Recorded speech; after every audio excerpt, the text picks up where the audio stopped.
Ngenyanga yedlule amaphoyisa akhipha umkomelo wezinkulungwane ezingamakhulu zamarandi ngolwazi oluholela ekuboshweni kukaNyalara owaziwa ngelikaBhara.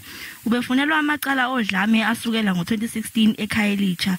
Njengamanje ubhekane namacala amaningi okubulala, awukuzama ukubulala nathinta izidakamizwa kanye nezibhamu enkantolo yemantshi eKapa.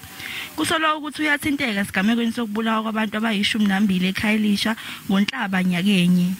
Cabanga ukuthi amaphoyisa sibe nosuku oluhle noma insuku ezimbalwa ezinhle ecourt namhlanje sinensizwa esencane eneminyaka ewu30 oboshelwe ama cases noma ama charges awu31 kuwona kunamameda cisha u6 kodwa kunemzimba ewu19 ebalwa kuyona ukufaka kwakhe kakhulu eKhayelitsha. Lensizwe izalo ecofa emvalo la izalwa khona eSABC.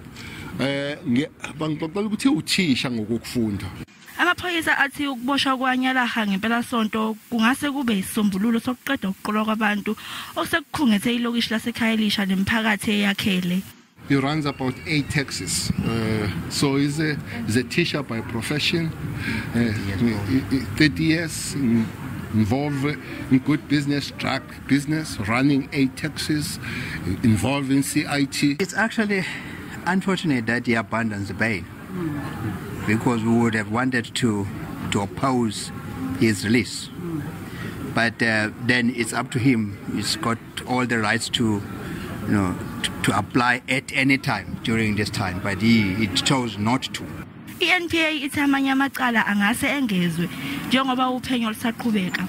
Umsolwa kulindeleke ukuthi abuyele enkantolo mhla ziyi-18 kwezothwasa.